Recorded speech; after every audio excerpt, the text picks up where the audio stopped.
All right. I'm here. Hey guys, what's up? Oh man, I'm so excited to talk about Cinco de Mayo today. Ho ho, Pup has his little hat ready. Oh, this isn't for Cinco de Mayo? What? Oh, this is for my class project. Whew. Boy, I think I'm in some trouble here. Oh. You guys aren't going to edit this out? Oh, wait, no. I need a redo. Hold on. 1 second, guys. I'm so sorry about this. Oh. Ooh. So sorry about that. But we're back to our regularly scheduled program. Today I'll be discussing Fun Home by Alison Bechdel, a graphic novel introduced to us this semester in class. The memoir starts with Alison as a young girl playing with her father, who she compares to Daedalus, the genius inventor of Greek myth, and Icarus, Daedalus' son, who flew too close to the sun on wings designed by his father and plummeted to his death. Alison details Bruce's obsession with restoring the family's old Gothic revival house, which Alison believes was largely motivated by his desire to keep up the appearance of being a good Christian family man, even though he was also secretly sleeping with some of his male teenage students, right?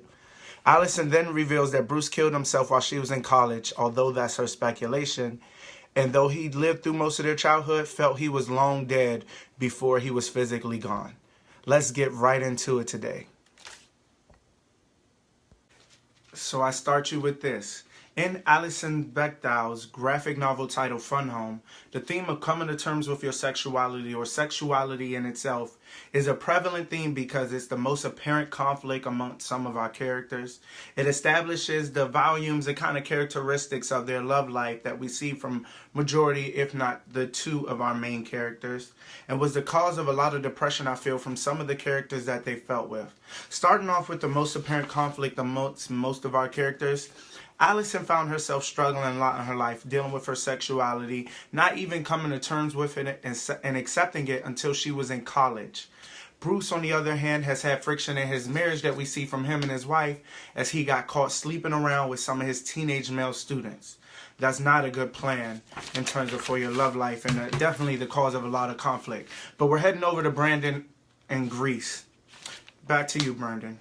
Of course. Hey, thanks a lot, Brandon. Hey guys, I'm Brandon here live in Athens, Greece today because I wanted to talk to you about how the theme of sexuality affected the characters' love lives or even established their love life for some of them. As mentioned earlier in the video, the story of Icarus and Daedalus was one mentioned in the graphic novel, and I want to bring that back to focus for my next point. Daedalus and his son leaped from the tower and soared across the land and out to sea. The farmers and herders stopped their work and looked up at the duo flying like birds. The citizens of Crete thought that they were a pair of gods. Never before had they seen such a miraculous sight.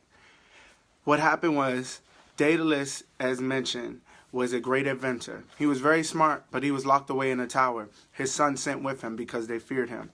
In order to get out of it, he composed wings in order for him and his son to fly out. Now that's two very important components, a part of the wings that he made.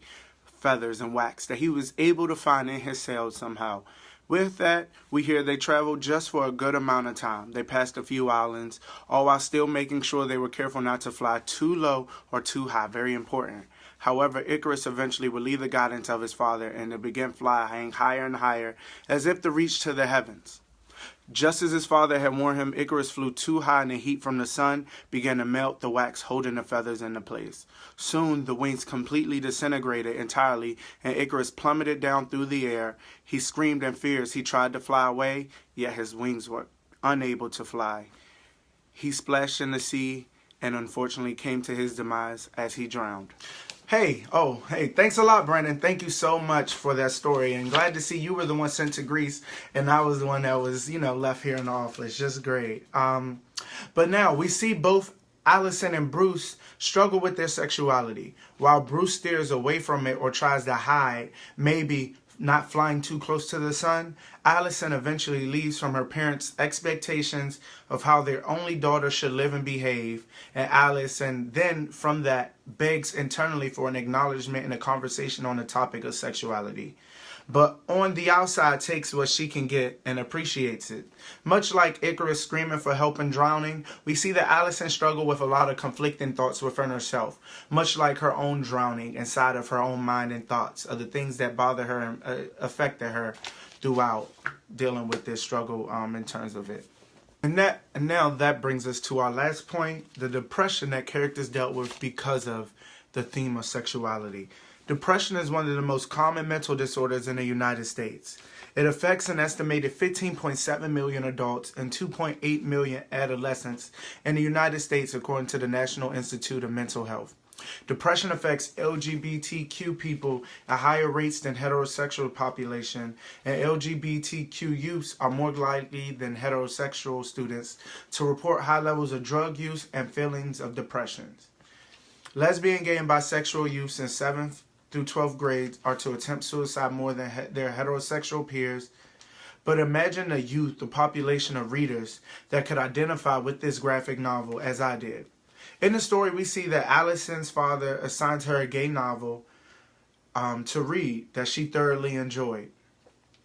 While I do feel that this was her father's way of confronting the conversation on sexuality and not wanting to give his full or own personal insight to the matter, but I see that he himself even understood the importance of seeing representation of in our entertainment. I always wonder what it was that he held on to that he couldn't tell the therapist, or if he felt closed off and alone dealing with the things that he struggled with and some of his actions that caused some of his own downfall. Why must our inner problems cast a spell on those around us to feel it, like the mother in the story who felt a lot of depression and beat herself up because of Bruce's own actions? Allison, who always wondered why her father just wouldn't talk to her about it. Why was it so secretive? Why must everything be so perfect? Causing kind of questioning mind through herself. Also, what about Allison and her anxiety that she had? The thoughts and depression she felt after not receiving a reply letter from her parents. All of this was affected by the theme of sexuality that we see in the story. So I leave you with this. In the story Fun Home by Alison Bechdel, we did see that sexuality was a prevalent theme and not only affected their love life, through examples from Icarus and Daedalus, the Greek mythology story. We also saw that it was the most apparent and got into a little bit of how the inner conflicts and the conflicts amongst the main characters, Bruce and Allison, were affected by it. And lastly, the depression that it can cause and the things and how the depression can affect those around us. Those are my concluding thoughts. Thank you for listening today. Professor, I hope you have a great next semester. Peace.